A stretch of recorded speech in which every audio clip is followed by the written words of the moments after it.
How's it going, guys? Marty here, and today we're going to be ranking some of the new spring anime releases. If you didn't already know, last week for me anyway, most of the new spring anime dropped. So I watched a total of 10 shows, and today I'm going to be ranking them from worst to best, 10th to first. Anyway, without further ado, let's get into it. So we're number 10, and the bottom spot is going to be Don't Hurt Me, My Healer. This show is trying its best to be very funny. However, it just does not come across as very funny at all. Actually, the main healer is actually kind of annoying. The show is trying to be funny, but it is just coming off as kind of annoying and quite obnoxious. But I'm not going to drop it yet. I always do a bit of a rule that I give shows 3 episodes in, so I watch episode 1, 2 and 3, and if I'm still really not liking it after that, well then I'll drop it. But I've only watched the first episode so far, so see, episode 2 has not come out yet, as per this recording, and it wasn't the best of starts, to say the least. In number 9 we have Skeleton Knight in Another World. I was going into this thinking it was going to be like your generic isekai trash, which it is in fairness, but the first episode also really shocked me that it was more on the side of Goblin Slayer and less on the kind of humorous. I don't know, it kind of does both. It's very strange. The very, very start of the episode is very Goblin Slayer. If you've ever watched Goblin Slayer, you know what I mean. It is pretty horrific, and you do get a warning at the start of the episode if you're very sensitive to that sort of things, which it's understandable to say the least. I was not expecting, so it was a bit of a shock factor, but the show is still kind of generic isekai trash in my opinion. Like I say, I'll give it the 3 episodes. I'll probably see this one through because it's okay. It's not bad. It's, like I say, it's very average. In the number 8 spot is In the Heart of Kunoichi Tsubaki. This was very interesting. It's a sort of ninja romance. It's kind of hard to judge so far. Not too much happened in the first episode. Basically, the premise of this is there is like a ninja clan, all of girls, and they've never seen men before, and they've been warned of men saying that, you should stay away from and all this. And the whole premise is it's a bit of a rom-com in the sense that this one young ninja girl wants to see a man, and she's kind of head over heels of the imagery of what men are. It's quite funny so far. If you're very into that old style of ninja stuff like Naruto, like shurikens and ninjutsu arts and stuff, you will love this probably. If you like a bit of rom-com, but you kind of like that old style ninja sort of aesthetic, definitely give the show a watch. Like I say, it's not too bad so far. It's not blowing my socks off, but it's very easy watching. In number 7 was quite a surprise one I didn't think I would watch, but I did, is Birdie Wing Golf Girls. So far, not really much of a golf anime, which I kind of like. Like, there is obviously golf in it, and typical sports anime in there, but it's kind of like it's hard to describe, kind of like a drama, a bit of a thriller in the sense of like the story's revolving more around this girl living in poverty. She's extremely good at golf, and that's how she's getting her money, is by going to these golf tournaments and pretending to be former golfers who have injured themselves, trying to keep up appearances. It's kind of like, it's hard to say, like Great Pretender meets a sports anime, if I were to put it. It's very interesting. I'm very interested to see where this show goes. Like I say, only episode 1 is out at the moment, but I can see potential for this going up the list, but at the moment it's in 7th. In number 6 was also quite another surprise for me, is Love After World Domination. The best way I can describe this anime is Power Rangers meets rom-com, I suppose.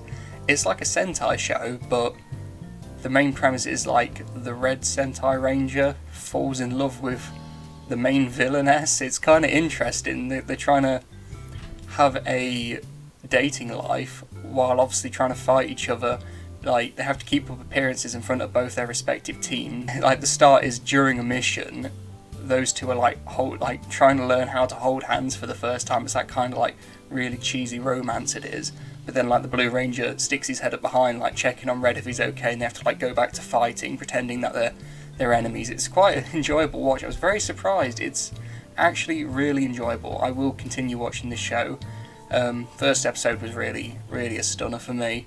Very surprised. I thought when I looked at it, like just the cover art of it, I thought, oh god, here we go, another very boring, generic show. But actually, it works quite well. I'd definitely give it a watch. In number 5 we have Aren-san, and Aren-san is kind of like if you watched My Senpai's Annoying Last Season. very similar dynamic, just this time in a school as opposed to a workplace. It's basically all I can say. It's very chill. It's you know, it doesn't blow your socks off, but it's not bad either. It's very funny rom-com. In fourth place we have Shikamori is not just a cutie. A lot of people hype this show up. For me personally, probably going to get some hate from this. It's a not as good dress-up darling. I know a load of people were saying as soon as Shikamori comes out, people are going to forget about my dress-up darling and say, you know, it's just kind of like the rolling thing of best skill. But actually, Dress Up Darling so far, I'm not gonna talk down Shikamori too much because it wasn't a bad first episode, but like I say, it's only had one episode out. Whereas Dress Up Darling for me was consistently so good every week, and the first episode of Dress Up Darling was better than the first episode of Shikamori we had. However, saying that, it is not a bad show. It comes in on my list here at number 4, so it's not bad at all, and it's only in at number 4 because of what our top 3 are, which is understandable. Third place we have The Rising of the Shield Hero Season 2. This episode felt really strange for me. I don't know why, because I really loved Season 1 of Rising of the Shield Hero. However, this first episode of Season 2 just felt a little off. It seemed like a lot just kind of happened in such a short space of time and nothing really got explained. A lot of stuff just kind of got chucked at us. And the animation seemed a little off in my opinion. I don't know if they've changed animators or anything like that, or if it's just me. It has been a while since Season 1 aired and I've not watched it since. But it was still good. I'm just hoping it gets a little better because, like I say, Season 1 was like one of my favourite isekais I've watched. I don't tend to watch a lot of isekai, and it takes something special for me to really enjoy it. And in second place we have Kaguya-sama Love is War Season 3. The fact that we are on Season 3 of the show now and it has not dropped its pace, if anything, it's just going and going more. This thing just stays funny. Like, I don't know how they do it. I know the manga is quite long running, so they've got plenty of material to work with, but it's surprising that the jokes haven't got old by now. If, like I say, if anything, I'm just laughing harder than I was in Season 1 and Season 2. First episode of Season 3 was amazing, honestly. I was dying. I was laughing my ass off. It was so funny. If you haven't started watching Kaguya-sama, what are you doing? Are you living under a rock? It is an amazing show. You should definitely watch it. However, it was only in second place because of our number 1 spot. And in number 1, no surprise here, it was Spy Family. It was highly anticipated. I'm just glad that it stuck the landing on episode 1 so far. I have read the manga, I'm up to date with the manga. I think, how many volumes have we got at the moment? 7 volumes out at the moment, and I'm up to date with them. Episode 1 was just how I wanted it to be. I couldn't have asked for more. It was perfect in my opinion. So true to the manga, voice acting on point, animation on point, all of it just it's just perfect. It just landed. That's what we wanted, and it delivered. We knew this show was going to be amazing when it dropped, and it just was. Can't wait for episode 2. I think episode 2 might be out today actually, so I will be watching that later. But yeah, that is my top 10 anime of spring 2022 that I have watched so far.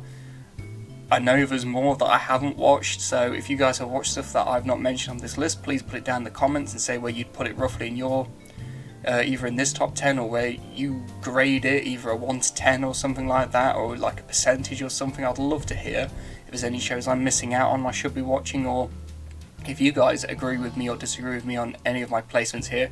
Maybe some of you really love Shikamori's first episode and you would put it higher on my list. Like I say, for me, I'd put it in 4th down here.